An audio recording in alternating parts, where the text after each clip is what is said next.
Amigos de Videos Bolivia, les presentamos la siguiente noticia. Omar Aguilar hace más revelaciones sobre los hechos ocurridos en 2019. Ahora manifiesta que Evo Morales estaba al tanto de todas las reuniones y los acuerdos llegados. Escuchemos las revelaciones de Omar Aguilar, quien manifestó que Adriana Salvatierra se pasa de ridícula. Escuchemos y luego continuamos. Esta convocatoria calzó golpe de Estado una investigación que se va ampliando, varios ex líderes del país que ya se han presentado a declarar, pero quisiéramos conocer, por favor, senador, su versión. ¿Qué sucedió en esos días que fueron fatídicos para el país? Bueno, Luciana, lo hemos dicho siempre, creo que estos procesos, además, como sea, debemos ver un antes y un después de la salida de Evo Morales del país, del aeropuerto de Chimoré hacia México en primera instancia y después a Argentina. El antes, obviamente, hay como responsables de todos los acontecimientos, de todos los preacuerdos, acuerdos o avances que podían haber tenido en la Universidad Católica en representación del MAS, Adriana Salvatierra, Susana Rivero y Teresa Morales. Obviamente, la participación también de Tuto Quiroga, Samuel Doria Medina, Carlos Mesa, Camacho, obviamente la cabeza de la Iglesia Católica. Ahí, por supuesto, nosotros no hemos participado. Digo nosotros porque después de que lo asumimos, después de la salida de Evo Morales, nosotros asumimos la responsabilidad junto a Evacopa y toda la Asamblea para la pacificación del país, incluso para la redacción en base a la estrategia que habíamos planteado, es decir, de la aprobación de la ley de elecciones, la convocatoria de elección de vocales y la ley de garantías, además de resguardar o hacer que permanezca la personería jurídica. O que obviamente eso pasó por conversaciones con el propio Evo Morales, con Álvaro García Linera, inclusive con Gabriela Montaño, en el caso mío, por una llamada telefónica, lo dije en algún momento de casi 45 minutos, donde después de debatir la estrategia que nosotros teníamos, obviamente el obstáculo era que Evo Morales quería, en todo caso, participar de las elecciones en base a la sentencia constitucional que la habilitaba. Y el debate era si habilitábamos por la sentencia constitucional o aplicábamos el 168 de la Constitución. Finalmente, Evo Morales decide dar un paso al costado, lo he dicho varias veces ya en varios medios de comunicación, él dice, está bien, voy a dar un paso al costado, sigan con la estrategia que se está planteando, pero no olviden de resguardar o cuidar la personería jurídica, porque eso es un tema muy importante. A partir de aquello, obviamente, retornando a esa reunión grande, nosotros dijimos, sabemos papas, recuerdo bien mis palabras, frente a Óscar Ortiz, y procedimos a la elaboración de la ley de elecciones. Por tanto, los hechos en la Universidad Católica, reitero, son estos personajes los que deben responder. Sin embargo, creo que hay 4 elementos importantes que la población boliviana debe saber. Primero, Tuto Quiroga, en condición o en calidad de que ordena al comandante de la Fuerza Aérea autorizar el ingreso de un avión militar, ¿no es cierto? Porque era un avión militar, no era un avión comercial. Si era un avión comercial, no tenía ninguna necesidad de pedir autorización al comandante de la Fuerza Aérea. Es Tuto Quiroga, de acuerdo a las versiones, quien le llama y él es el que le autoriza para que, reitero, este avión militar mexicano ingrese al aeropuerto de Chimoré. Entonces, ahí hay una responsabilidad de Tuto Quiroga. Carlos Mesa, ¿por qué no permitió que uno, miembro de la bancada mayoritaria, de acuerdo al reglamento de la Cámara de Senadores, porque el 169 ya no se podía aplicar en las sucesiones constitucionales, correspondía aplicar el reglamento, no permitió que un miembro de la bancada del Movimiento Socialismo, bancada mayoritaria, reitero, haya asumido la presidencia del Estado? Un tercer elemento, ¿cuál fue la participación de Camacho? ¿Por qué Camacho acordó con las Fuerzas Armadas y la Policía Boliviana? Ese es el principal delito, no las movilizaciones del pueblo. Finalmente el pueblo está acostumbrado cuando ve que sus intereses o está afectando la democracia, se moviliza, ¿no es cierto? Entonces, son elementos que la justicia debe investigar para saber la verdad de los hechos. Y el cuarto elemento es, de manera clara, todos los actores deben decirle la verdad al país si hubo o no hubo en esta negociación que se entrevé de que a cambio de la salida de Evo Morales se aceptó o no la sucesión o en todo caso de que Yanine Áñez, de manera irregular, de manera ilegal, inconstitucional y además sin cumplir el reglamento, asuma la presidencia del Estado. Por tanto, reitero, son estos actores quienes deben decir sobre, para mí, esos 4 elementos principales que el país está esperando esta verdad. Ahora, por favor, don Omar Aguilar, para que nos quede claro, ¿cuál fue la participación que tuvo el expresidente Evo Morales dentro de todo este proceso? Nos gustaría mucho que nos explique de manera clara. Mira, Luciana, yo el día de ayer tuve una entrevista y yo lamento mucho que el periodista haya tergiversado. He querido hacer y he hecho exactamente lo mismo. He hecho esta separación de 2 hechos importantes.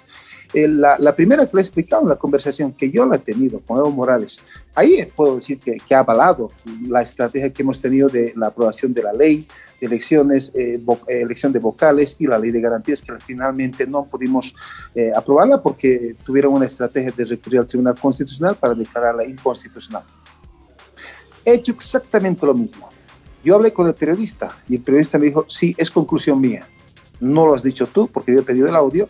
Nunca dije que Evo Morales avaló los hechos de las reuniones o las decisiones que se tomaron en la Universidad Católica. Creo que Carlos Mesa iba a tener que retractarse o hacer lo que él vea conveniente, pero no puedo utilizar una declaración que nunca la hice para tratar de entrever que nosotros conocíamos o que nosotros sabíamos o que Evo Morales había avalado las decisiones de la Universidad Católica. Lo que siempre se ha sabido y además es público, lo dijo Adriana Salvatierra, que ella coordinaba evidentemente con Evo Morales, incluso su renuncia. Es público el tema. Es decir, yo lamento mucho que se tergiverse, pero he dicho exactamente lo mismo. Por tanto, yo sí puedo certificar que hubo mucha coordinación con mi persona y Evo Morales, reitero, desde las reuniones en Naciones Unidas, donde acordamos la ley de elecciones, elección de vocales, la ley de garantía y la permanencia de la personería jurídica. Por eso siempre digo, si a alguien le debe el MAS la personería jurídica, es a esa Asamblea Legislativa o por lo menos a quienes estuvimos en las negociaciones para conservar la personería jurídica. Así que creo que es importante hacer este tipo de declaraciones, estimado Luciano.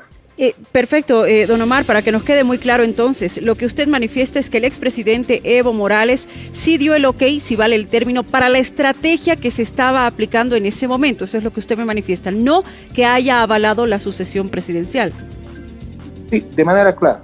Yo puedo decir, porque finalmente la conversación, reitero, vía teléfono, con presencia de los 3 exministros, Arce, Zabaleta y Romero, estaba Eva Copa, estaba Chambi. La conversación fue con mi persona, porque fue Romero quien me pasa la llamada telefónica con Evo Morales. Le explico la estrategia. Él me dice que él debe ser habilitado de acuerdo a la sentencia constitucional, que le habilitaba como candidato, pero yo fui claro. No es posible, las condiciones en ese momento no daban, las circunstancias no daban, era para seguir convulsionando el país. Finalmente Evo Morales acepta eso. Es más, recuerdo al final de la conversación, los 3 ministros me dicen, lo convenciste, excelente, o sea, ahora sí vamos adelante, ¿no? Entonces, ahí sí puedo decir de que Evo Morales, si vale el término, avaló, digamos, nuestras acciones o nuestra estrategia para pacificar el país, para devolverle la democracia al país, para devolverle la libertad al país. Es más, yo siempre digo, la Asamblea Legislativa de la anterior gestión le devolvió inclusive al poder político, al movimiento al socialismo, con Luis Arce y David Choquehuanca presente. Lo otro, insisto, es responsabilidad de quienes representaron al MAS, quienes participaron por UDE y por Carlos Mesa, etcétera, etcétera. Y para mí son esos 4 pilares fundamentales que deben ser investigados para ver las responsabilidades de Tuto Quiroga, de Carlos Mesa, de Camacho, y saber si realmente hubo o no hubo esa negociación para que Evo Morales salga del país resguardando su vida. Ahora, según lo que le entendemos, don Omar Aguilar, se generó un ambiente de diálogo, se generó un ambiente de conversaciones, de un vaivén de conversaciones y posturas. ¿Cómo quedaría entonces esta teoría de golpe de Estado, a su percepción, por favor? Simple, Luciana. Primero, mis amigos del MAS siempre me han criticado cuando yo digo de que hubo la instrucción de la renuncia colectiva. Siempre me dicen que no debo decir aquello. ¿Sabe? En algún momento se reconoció en el análisis que fue un error esa estrategia, si es que fue estrategia. Porque yo ya he sido claro, para mí esa instrucción de la renuncia colectiva es la prueba de que no hubo nunca vacío de poder, porque de acuerdo al 161 de la Constitución es la Asamblea Legislativa la que tiene que reconstituir de manera institucional el Poder Ejecutivo, ¿no? Entonces, si se hubiese cumplido esa instructiva con las denuncias de más del 50% de titulares y suplentes, ahí sí había vacío de poder y ahí sí posiblemente justificaba que Yanine Áñez asuma el poder. Segundo, el 169 de la Constitución solo llega hasta el presidente de diputados, en este caso Víctor Borg, también renuncia. De acuerdo al reglamento, si ustedes recuerdan, cuando Gringo González renuncia, Linet Guzmán, que era la primera vicepresidenta, solo convoca para elegir al presidente titular del Senado. Yanine Áñez solo debió convocar a sesión y elegir el presidente del Senado titular. Siempre digo, Gringo González, Adriana Salvatierra, Milton Barón y Eva Copa van a poder acreditar su condición de expresidentes con la resolución camaral que aprueba la Cámara de Senadores después de elegir su presidente. Yanine Áñez nunca instaló la sesión, no cumplió el reglamento y nunca va a tener esta resolución camaral que le acredite como expresidente del Senado. Por tanto, es inconstitucional, es ilegal su asunción como presidente. Lo he dicho varias veces, me ratifico, no me voy a retractar en el tema, creo que tengo que, por encima de cualquier intención política, decirle la verdad al país. Don Omar, hace instantes usted me decía, no sé si fue una estrategia o tal vez un error, esta estrategia de la renuncia colectiva. Dentro de la ampliación de esta investigación del caso Golpe de Estado 1, hay una lista larga, pero de opositores. ¿Cree usted que esta investigación tendría que convocar a otros actores del partido en función de gobierno? Mira, yo creo que hay muchos actores, incluidos los que nos quedamos, los que no nos metimos bajo el catre, los que asumimos la responsabilidad de devolver la democracia al país y devolver la libertad por sobre todas las cosas, pero además inclusive hacer de que el MAS permanezca como personería jurídica. Creo que Camacho en particular tiene mucho que decir. Siempre digo que el pueblo boliviano se moviliza, posiblemente la movilización haya sido legítima, pero donde se incurre en lo ilícito, cuando él y su padre acuerdan con las Fuerzas Armadas y la Policía Boliviana. Cuando ocurre el ilícito, que a partir de esos acuerdos, de acuerdo a la Constitución, las Fuerzas Armadas no deliberan ni la Policía Boliviana. Cuando el comandante de las Fuerzas Armadas recomienda o sugiere la renuncia. Ahí están los ilícitos. Por tanto, hay muchos actores políticos. Además, pregunto, ¿en calidad de qué participa Samuel Doria Medina? ¿Que era consejero, era asambleísta? Tuto Quiroga, ¿en calidad de qué participa? ¿Qué era? O sea, o pensó que estaba todavía sucediéndole a Hugo Banzer Suárez. O Carlos Mesa también pensó que todavía estaba el 2003 después de sucederlo a Gonzalo Sánchez Lozada. Es decir, hubieron personas que sin ser autoridades, sin ser diputados ni senadores, dieron órdenes, ¿no es cierto? Y son esos elementos que deben ser investigados, reitero, porque además hasta hubo usurpación de funciones, pues, ¿no? Es decir, se atribuyeron mandatos que no les correspondía y esos elementos, más allá de lo político, deben ser investigados, reitero, para saber los entretelones, los pormenores de cómo finalmente se logra, y primero las denuncias, inclusive de Evo Morales, y después la salida, insisto. Además, debe saberse si hubo o no hubo esta negociación de la salida a cambio de que Yanine Áñez asuma la presidencia. Bien, por último, don Omar Aguilar, quisiera realizarle la siguiente consulta.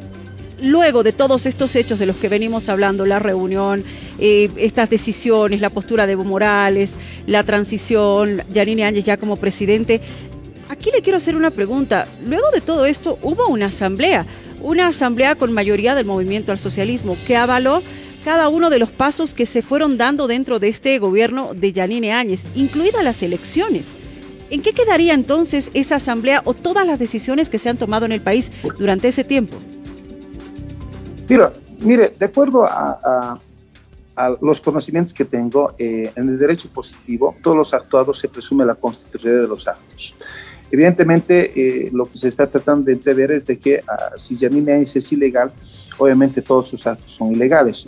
Alguien tendrá que plantearlo, la nulidad de los actos, en base a las determinaciones que se están dando con los tribunales de la justicia de la paz. Segundo, un elemento importante, Luciana, el 2003, después de la salida de Gonzalo Sánchez Lozada, las Fuerzas Armadas y la Policía Boliviana dieron todas las condiciones para que todos los diputados y senadores se constituyan en la sede de gobierno y participen del Congreso, ahora Asamblea Legislativa. A nosotros no nos permitieron, hubieron 3 cercos, primero de los pititas, segundo de los policías y tercero de los militares. Prueba de aquellos que cuando Adriana Salvatierra aparece con la blusa rota, es que no nos permitían ingresar a la Asamblea Legislativa justamente para reconstituir de acuerdo al 161 de la Constitución como corresponde y de acuerdo al reglamento, ¿no? Tercero, después de Hugo Banzer Suárez, vamos a decir que los actos han sido ilegales. Después de Luis García Mesa, vamos a decir que los actos son ilegales. Es decir, de una u otra manera, tenemos que volver a la legalidad, tenemos que volver a la democracia y tenemos que volver a la libertad. Y eso es lo que hizo la Asamblea. Más allá, yo lo que sí le cuestiono al fiscal general, que ahora de manera abierta dice de que los actos de Yanine Áñez fueron ilegales, que usurpó funciones, en su momento, el momento duro obviamente, ¿por qué no dijo eso? Porque yo en algún momento yo lo dije. Yo cuando hablé con Eva Copa, cuando asumió la presidencia, dije, prepárate, porque legalmente a ti te corresponde la presidencia del Estado. Pero ahí fue claro Eva Copa, ya todo es imposible. No tenemos fiscal, no tenemos Fuerzas Armadas, no tenemos policía boliviana que nos apoye, por tanto es imposible. En ese momento, Luciana, matar, pisar un asambleísta, diputado, senador del MAS era hacer patria. Pero aún así nosotros estuvimos al frente. Si nos mataban, el pueblo lamentablemente aplaudía por todos los acontecimientos. Fue muy duro. En el caso mío, después de que un grupo delincuencial quema mi casa, atenta contra la vida de mi familia, que hasta el día de hoy el fiscal general no hace absolutamente nada, tuve que estar ahí al frente para asumir mi responsabilidad como senador y coadyuvar, reitero, para volver a la democracia, para volver a la legalidad. Entonces, creo que juzgarnos a estas alturas, decirnos traidores, decirnos cualquier cosa, simplemente porque decidimos apartarnos del MAS, en mi caso, y posiblemente en el caso de Eva Copa también, yo lamento mucho, pero nos deben su personería. Le agradezco muchísimo, don Omar Aguilar, por estas declaraciones y por haberlas compartido con nosotros. Siempre bienvenido. Muchas gracias, buen día. Bolivia. A ver, primero que nosotros no vamos a cambiar la versión, no queremos falsear la verdad. Creo que todos los bolivianos y bolivianas están esperando que todos los actores políticos del 2019 simplemente le digan la verdad, más allá de las circunstancias duras que hemos vivido. Lo he dicho siempre, creo que debemos dividir en un antes y un después los actos del 2019, me refiero a hasta antes de la salida de Evo Morales del país, y después de la salida de Evo Morales, por supuesto que nosotros nos responsabilizamos junto a Eva Copa y a todas las asambleístas por todos nuestros actuados en el proceso de pacificación, con la aprobación de la ley de elecciones, con la elección de vocales del Tribunal Supremo Electoral, luego de los tribunales departamentales, la ley de garantías que finalmente no pudimos aprobar porque se remitió al Tribunal Constitucional en consulta, y obviamente el tema de salvar la personería del movimiento al socialismo. Lo debo decir de manera clara, si alguien le debe el MAS su personería jurídica es a esa asamblea, principalmente a Bacopa y mi persona, quienes obviamente hicimos todos los esfuerzos para que no se anule la personería jurídica, pero ya en ese momento hay que decirlo, ¿no? Murillo y compañía podían hacer todo, tenían todo el poder absoluto y obviamente podían anular, y ni siquiera Luis Arce podía haber participado en las elecciones del 2020. Respecto al tema de las negociaciones en la Universidad Católica, por supuesto, creo que hay 3 mujeres, 3 actoras que participaron en nombre del movimiento al socialismo, Tuto Quiroga, Samuel Doravenina, Carlos Mesa, Camacho seguramente, y yo nunca voy a reprochar la participación de la Iglesia Católica, querido Gonzalo, porque creo que la Iglesia, no solamente en el gobierno del MAS, sino inclusive en anteriores gobiernos, por lo menos desde que tengo uso de razón, siempre he visto que ha participado para solucionar conflictos muy duros, muy graves en el país, así que creo que nadie va a reprochar, reitero, la participación de la Iglesia Católica. En el caso de Adriana Salvatierra, lo he dicho de manera textual, ella además lo hizo público, entendemos de que ella coordinaba sus actuados, coordinaba su participación en estas reuniones, le comunicaba a Evo Morales, ¿no es cierto?, de sus actuados. Es más, inclusive ella hizo público de que su renuncia también había sido comunicada previamente a Evo Morales para después procede a hacerlo público, se denuncia. Estas mismas declaraciones, lamentablemente, no digo lamentablemente, estas mismas declaraciones hice más bien a un colega suyo acá en la ciudad de Sucre, a Iván Ramos, el día de ayer. Lamentablemente él sacó en titular de que a partir de estas declaraciones que hago, que además es público, querido Gonzalo, sí, sí. Él menciona y saca una conclusión de que Evo Morales, en todo caso, avaló supuestamente esta supuesta negociación entre la salida de Evo Morales del país y la asunción de Janine Áñez. Totalmente falso, nunca dije aquello. Es más, tuve que conversar con él y preguntarle si había algún lapsus, por lo menos en la entrevista, porque uno le puede ocurrir, se le puede salir. Él fue de manera textual, y creo que fue Hidalgo, me dijo, no, nunca mencionaste aquello, es mi conclusión. Bueno, es tu conclusión, asume su responsabilidad como periodista, pero creo que es importante aclarar, querido Gonzalo, porque de decir de que coordinaba sus actuados a decir que avaló esta sucesión en favor de Janine Áñez, creo que hay mucha diferencia. En todo caso, él coordinaba absolutamente todo, conocía bien cada paso, cada movimiento, cada declaración que se iba a hacer, ¿verdad? Eso no implica estar de acuerdo con las medidas que se iban a tomar, eso no implica avalar. Usted recuerda... No, en absoluto, porque uno puede informarle los avances, las negociaciones que se tengan, pero primero que ni Adriana Salvatierra, ni Teresa Morales, ni Susana Rivero, hasta el día de hoy corroboran o han testificado de que se ha negociado. Por eso digo yo, querido Gonzalo, creo que para mí hay 4 elementos fundamentales que la justicia debe investigar en este proceso del golpe de Estado. Primero, en calidad de que y con autoridad de que Carlos Mesa participó, y además de acuerdo a las versiones de Teresa Morales, ¿por qué no dejó de que un asambleísta del MAS se haga cargo primero de la presidencia del Senado y después de la presidencia del Estado? Es decir, Carlos Mesa pensó que seguía siendo vicepresidente de la época del 2003 o después presidente. Lo propio Tuto Quiroga. ¿Por qué él agarra el teléfono? Y eso es además corroborado por todos, ¿no? Él es el que agarra el teléfono, le llama al comandante de la Fuerza Aérea y es el que le ordena, le autoriza para que el avión militar de México entre al aeropuerto de Chimoré. Ojo, si era avión comercial no necesitaba ningún permiso, era avión militar, por eso se necesitaba una autorización. Es Tuto Quiroga el que le llama al comandante de la Fuerza Aérea. Entonces, ¿en calidad de qué? ¿Qué autoridad? ¿Era senador, diputado? Tuto Quiroga, ¿quién? Tercero, la participación de Camacho. ¿En qué circunstancias, cuáles fueron los acuerdos de su parte, el Policía Boliviana y las Fuerzas Armadas? Y el cuarto elemento, en mi criterio, que debe investigarse es justamente si realmente hubo este acuerdo, el canje, si vale el término, de la salida de Evo Morales a cambio de que Janine Áñez asuma la presidencia. Creo que son elementos, reitero, que estos actores que participaron en la Universidad Católica le tienen que decir la verdad al país. Yo no puedo aseverar y decir que hasta qué avances se han llegado, y peor decir que Evo Morales ha avalado esas situaciones. Yo lamento mucho que a partir de esta tergiversación y mala interpretación de uno de los colegas acá en la ciudad de Sucre, hoy creo que es el jefe nacional, porque ni los conozco ahora, mis amigos del MAS, siempre les digo mis amigos del MAS, creo que es el señor diputado Arispe, se le ocurra decir que soy un traidor.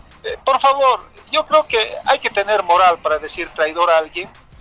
Primero, que a Eva Copa y mi persona y a todos los asambleístas nos deben su personería jurídica. Segundo, había que preguntarle dónde estaba el 2019, si estaba bajo su catre o estaba en la clandestinidad. Yo no he sido ningún mariconcito para escaparme, a pesar de la coyuntura dura, después que atentaron a mi familia, quemaron mi casa, estuve al frente para devolverle la democracia al país, para devolverle la libertad del país e incluso para devolverle el poder político al MAS a través de Luis Arce y David Choquehuanca.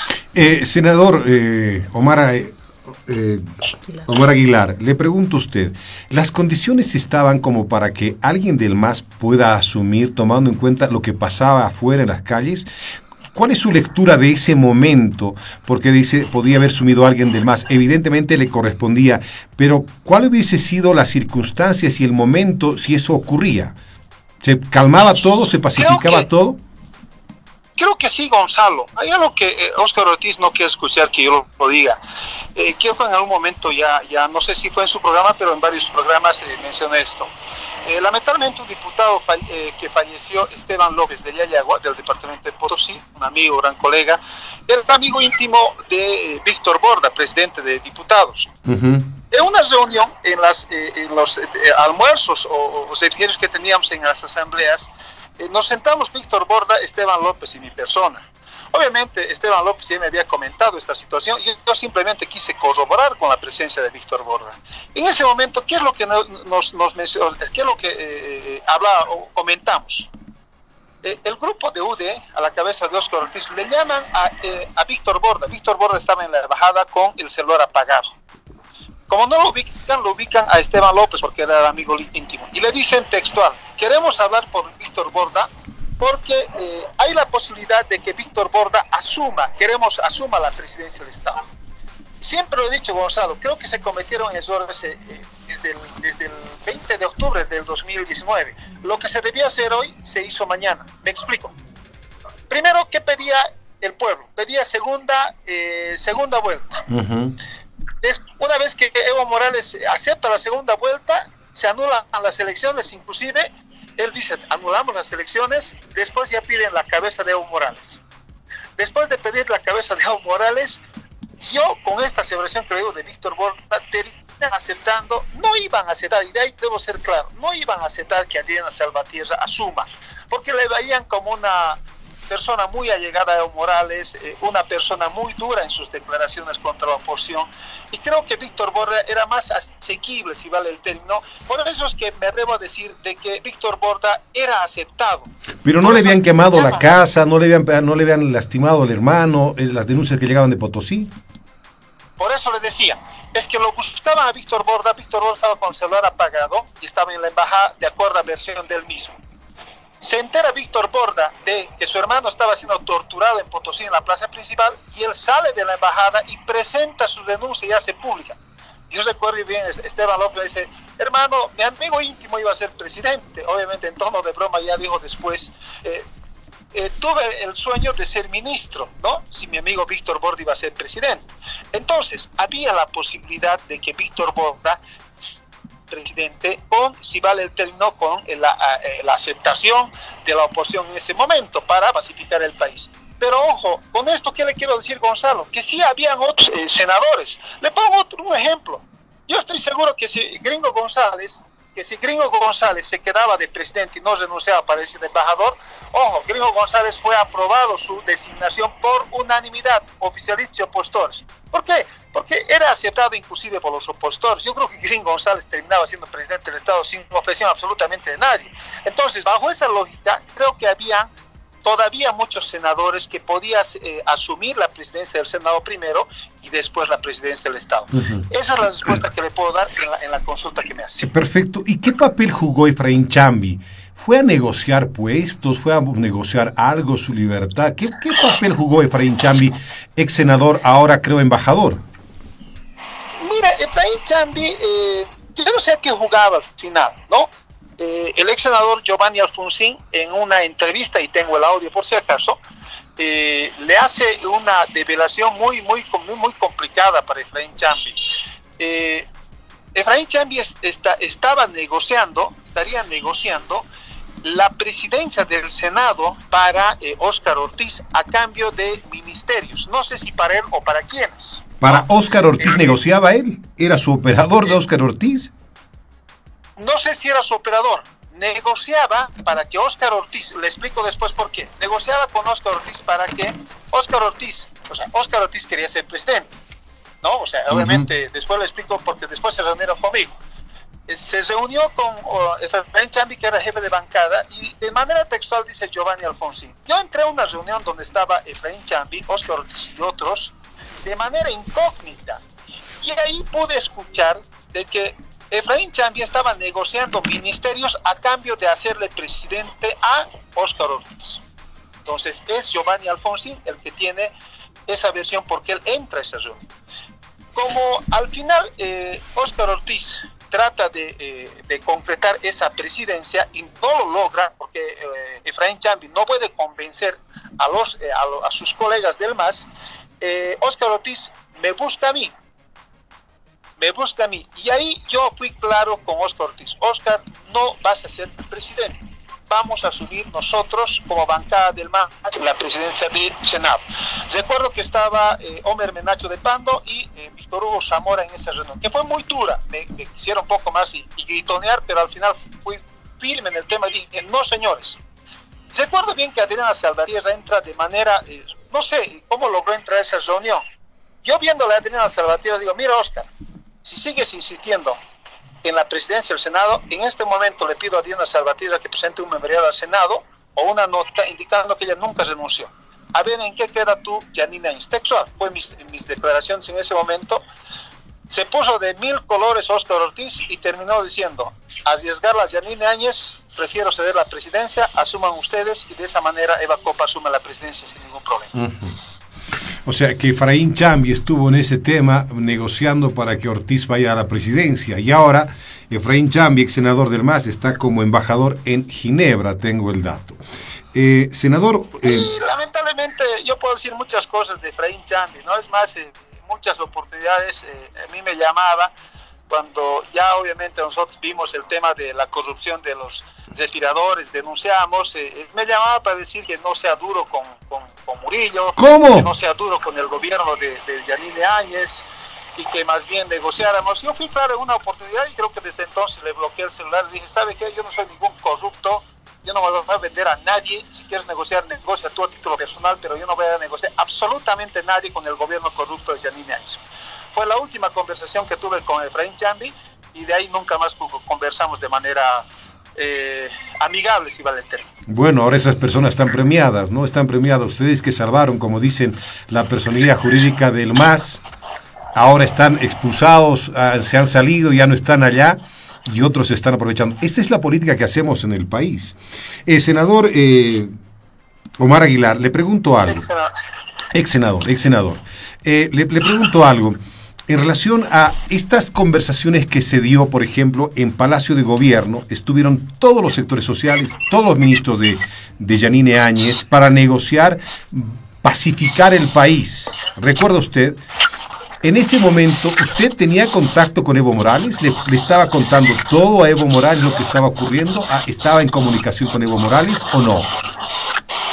Mire Gonzalo, yo creo que de manera hidalgo, yo tuve muchos roces con Evo Morales, muchos temas que teníamos controversia, debo reconocerlo. Ustedes recordarán inclusive cuando él dijo de que se iba a formar milicias, ahí yo fui claro, o sea, no sé a quién le está haciendo el favor Evo Morales, ¿no? Tuve muchos roces con él, no puedo negar, pero también debo ser sincero de que hubo momentos en que Evo Morales me llamaba matinée, tarde y noche para coordinar muchos temas.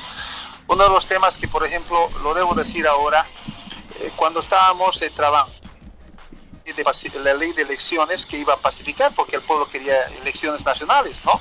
La otra opción era los famosos 5 notables para que se tenga un gobierno de notables, que era propuesta de Camacho, la oposición, inclusive el ex senador Rodríguez, recordará usted.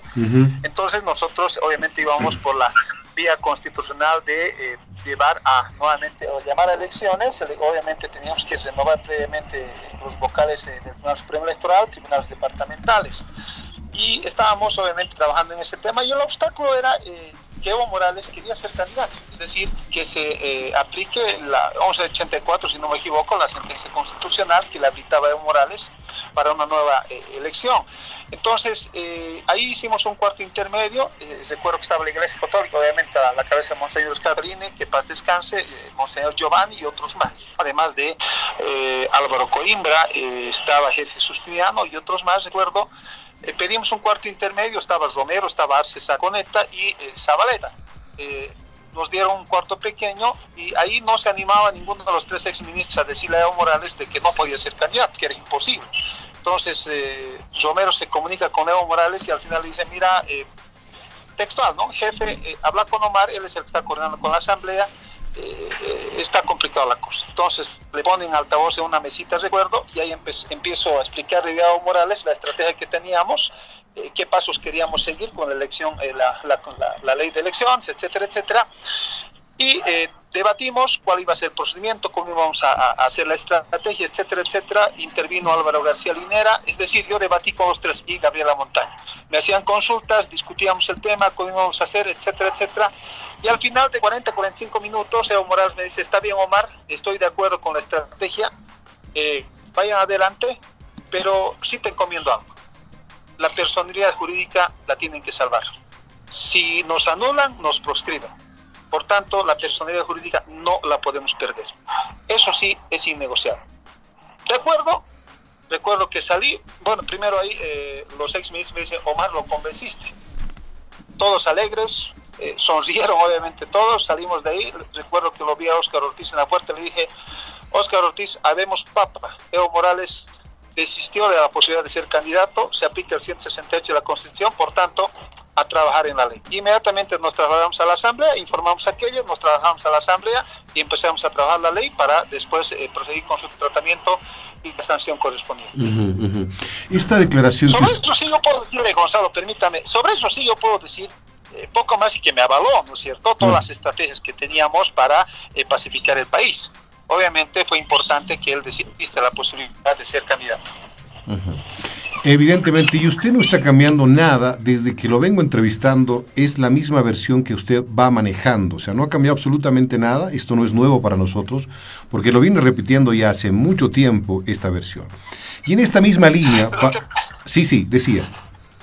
Lo que pasa, Gonzalo, es de que parece que hay periodistas, colegas suyos, que es que yo no voy a cambiar, cuando uno tiene la verdad, Gonzalo, por eso es que algún momento a Jorge Zichte le dije cuando trataba de criticar un ratito, a mí no me vas a contar lo que yo he vivido, yo simplemente estoy contando al país lo que he vivido, los momentos duros, no me voy a avergonzar de haber derramado lágrimas después de ver mi casa quemada, de ver mi familia casi, ¿no es cierto?, atentado y todo aquello. No voy a negar aquello. Somos humanos, querido Gonzalo. Creo que hay que ser hidalgos y hay que decir la verdad al país. Y usted creo que hoy está corroborando. O sea, no voy a cambiar absolutamente nada, ni porque alguien me presione, ni porque alguien me amenace. ¿No es cierto? Hay que decirle la verdad al país y esa es la verdad Ahora, que yo le puedo decir al país. En esta línea de la verdad que usted está manejando, con la coherencia que usted nos está contando, le pregunto a usted, ¿cuál era la estrategia? ¿Que renuncien todos? ¿Evo sabía que todos iban a renunciar? ¿Era parte de la estrategia?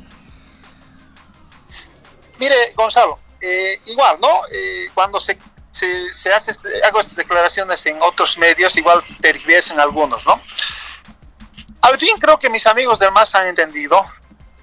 Cuando yo fui a declarar al Tribunal Departamental de La Paz en el caso del golpe de Estado 2, igual me criticaron, ¿no? O sea, y las noticias salieron, nuevamente se ratifica que hubo la instructiva de la denuncia colectiva. Es cierto, es más, Eva Copa en las declaraciones dice que Adriana Salvatierra le llamó de manera personal para que renuncie. Mire, Gonzalo, al fin me han entendido mis amigos del MAS. Esa instructiva de la renuncia colectiva, que posteriormente en el análisis se conocieron que fue un error, es la prueba de que nunca hubo vacío de poder. ¿Qué estaba buscando la defensa de Yanine Áñez? Buscando probar de que había vacío de poder. Es decir, dicho de otra manera, si se cumplía esa renuncia colectiva y renunciaban el 50% por lo menos el 50% de titulares y suplentes, no había cómo seguir el 161 de la Constitución que le da la atribución a la Asamblea para reconstituir el Ejecutivo, inclusive de manera constitucional. Por eso digo, vuelvo a decir, esa instructiva que no se cumple es la prueba que nunca hubo vacío de poder. La Asamblea, poco más y decirlo, a pesar de algunas pocas renuncias, estuvo intacto, por eso se reconstituyó, se conformó sus directivas en ambas cámaras y bueno, siguió adelante, siguió funcionando. Omar, le pregunto, ¿por qué llegamos a este momento? ¿Por qué Bolivia llegó a este momento de un enfrentamiento casi cerca de la guerra civil? ¿Qué pasó? ¿Por qué llegó la gente a molestarse tanto y a romperse esa luna de miel con Evo Morales? Lo he dicho varias veces, creo que primero es un desgaste natural de 14 años de gobierno. Segundo, creo que mostramos mucha prepotencia como gobierno, inclusive como autoridades, ¿no? En un momento decía que íbamos como autoridades a alguna tienda y decir, rebájame, no te rebajaba, te voy a mandar a impuestos, ¿no? O sea, simplemente estoy dando un ejemplo. Es decir, creo que ya mostramos mucha prepotencia, ¿no? Y además había gente que ya hasta tenía miedo, ¿no? Y la gente pues ve el momento y se revela. Lo que pasa es que en este país creo que es el país más organizado. Todos los campesinos, hermanos campesinos están organizados, los transportistas organizados, los trabajadores organizados. Y cuando ven afectados sus intereses, salen a las calles a protestar. En este caso vieron afectado la democracia y salieron a las calles, ¿no? Pero de ahí a pactar con la policía, con las Fuerzas Armadas, ya es pues delito, querido Gonzalo. Hay un elemento que hay que tomar en cuenta, Gonzalo. Más bien no ocurrió, a diferencia del 2019 el enfrentamiento. En 2013 se enfrentaron la policía boliviana y las Fuerzas Armadas. Recordarán ustedes con el mayor Vargas, que fue dado de baja. Sí, sí. Pero en 2003 ocurrió algo importante que no ocurrió el 2019. Cuando Gonzalo Sáenz de Lozada renuncia, la policía boliviana y las Fuerzas Armadas le dan todas las garantías para que todos los diputados y senadores participen del Congreso, sesionen el Congreso y aceptan la renuncia. El 2019 ocurre todo lo contrario. En Plaza Morillo había 3 cercos, de los pititas, la policía boliviana y las Fuerzas Armadas. Prueba de aquellos que cuando quisimos entrar a Plaza Morillo, a nuestras oficinas, inclusive todos se acuerdan la blusa rota de Adriana Salvatierra. Que también dicen que se rompió ella la blusa, ¿no? No, yo estaba ahí presente, Gonzalo, no puedo decir de que no ha sido así, porque recuerdo bien hasta el día de hoy que había un teniente que me apuntaba en el pecho con el fusil y le temblaba el gatillo. O sea, ya Dios ha querido de que no se le ha ido el gatillo, el dedo, ¿no es cierto? Entonces tampoco hay que exagerar y hay que un poco desmerecer, digamos. Hubo estos forcejeos, hubo lamentablemente algunas agresiones de parte de las Fuerzas Armadas, ¿no es cierto? Así que hay que decirle la verdad, vuelvo a decir, querido Gonzalo, pero esas son las circunstancias diferentes del 2019 frente al 2003. Faltaban 2 meses, faltaban 2 meses para que Evo Morales se vaya, ¿no? Sí, pero así te falta un día, Gonzalo. O sea, sí, no, estoy muy de acuerdo con usted, pero ha habido una molestia impresionante la gente que salió a las calles, ¿no? Salió a las calles, evidentemente lo que ustedes también es real, sin embargo había una molestia de la gente, una molestia que justamente se expresó en las calles. En ese trato y en ese interín de tratar de pacificar, buscar soluciones, la señora Lidia Patti, que era su colega asambleísta, ha llamado traidoras a la señora Rivero y la señora Salvatierra. ¿Usted las considera traidoras a ellas? ¿Buscaban estaban monitoreando para que Evo salga y esté tranquilo y ellas buscando también su salvoconducto de alguna manera? ¿Cómo las considera usted a estas sus ex colegas? Mire, Gonzalo, con las disculpas de la ex colega, está bien, finalmente alguien le está asesorando, presentó la denuncia, pero creo que con esta última aseveración, y no es que quiera ser de abogado defensor de Adriana Salvatierra, de Susana Rivero, yo tengo algunas diferencias con Adriana Salvatierra inclusive, pero creo que está pecante, es ridículo, ¿no? Es decir, cuando hay este tipo de conflictos, querido Gonzalo, tienes que pues dialogar con la oposición, o sea, tienes que dialogar con los que se están movilizando, sino cómo pacificar al país. Entonces a nosotros tienen que nos procesen, pues, porque nosotros también nos hemos reunido con el gobierno de Yanine Áñez en Naciones Unidas, junto a la Iglesia Católica, junto a Eva Coba, también Efraín Chambi, los 6 ministros, que nos tendrían que procesar a nosotros por pacificar el país. Es decir, si cada uno se va por su casa, si cada uno ni siquiera se saluda, ¿cómo llegamos a consensos? ¿Cómo llegamos a acuerdos para pacificar el país y para devolver la democracia? Por eso creo que la señora, discúlpeme, pero que me disculpe ella, pero ya está pecante, es ridícula al pretender procesar a todos, simplemente creo que por salir a la prensa, porque su nombre siga ahí en los titulares de la prensa. Así que ojalá su asesor, creo que en algún momento lo estaba nomás asesorando bien, pero creo que ya le está llevando al ridículo. Muy bien, ex senador Omar Aguilar, le agradezco mucho su tiempo. Un par de consultitas de Yapa. Usted ya no está de asesor de la señora Eva Copa. ¿Está trabajando en un nuevo partido? ¿Va a hacer política partidaria para el 2025?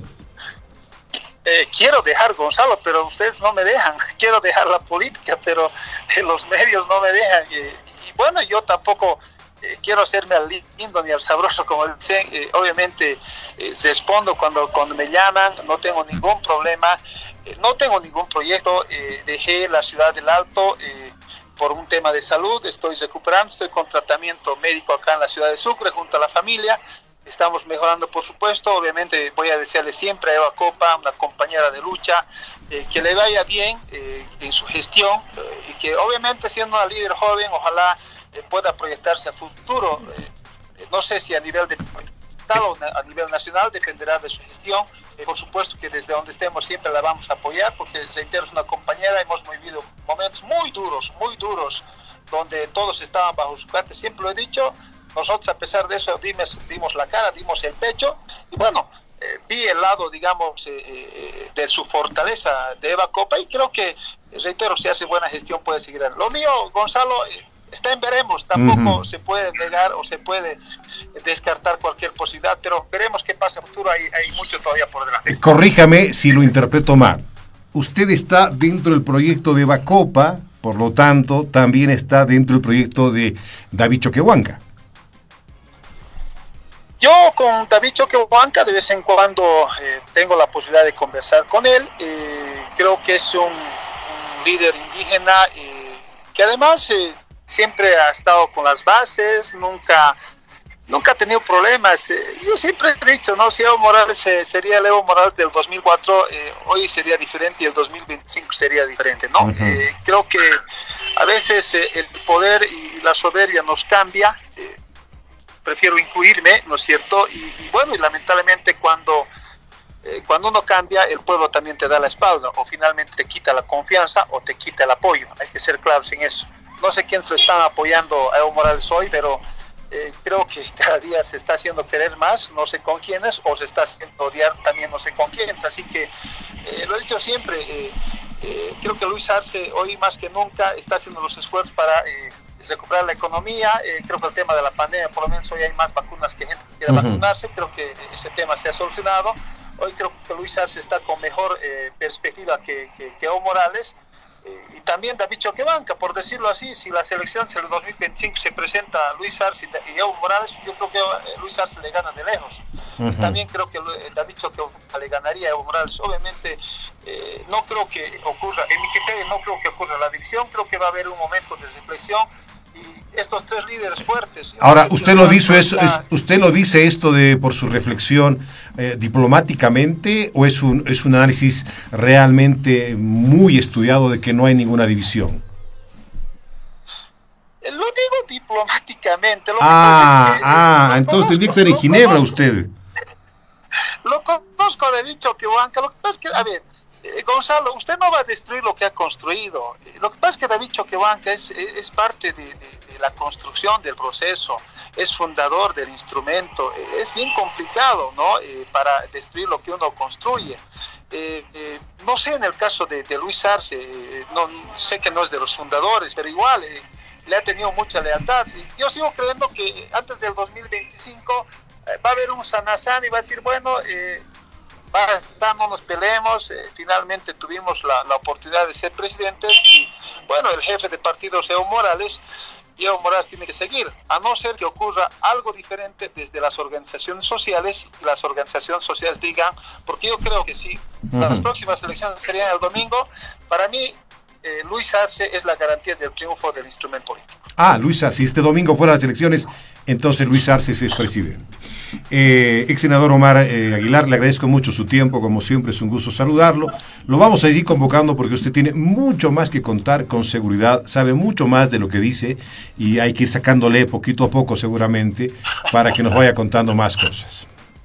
Depende de las preguntas, querido Gonzalo. Un abrazo, como siempre, y muchísimas gracias. Gracias, un abrazo al ex senador Omar Aguilar.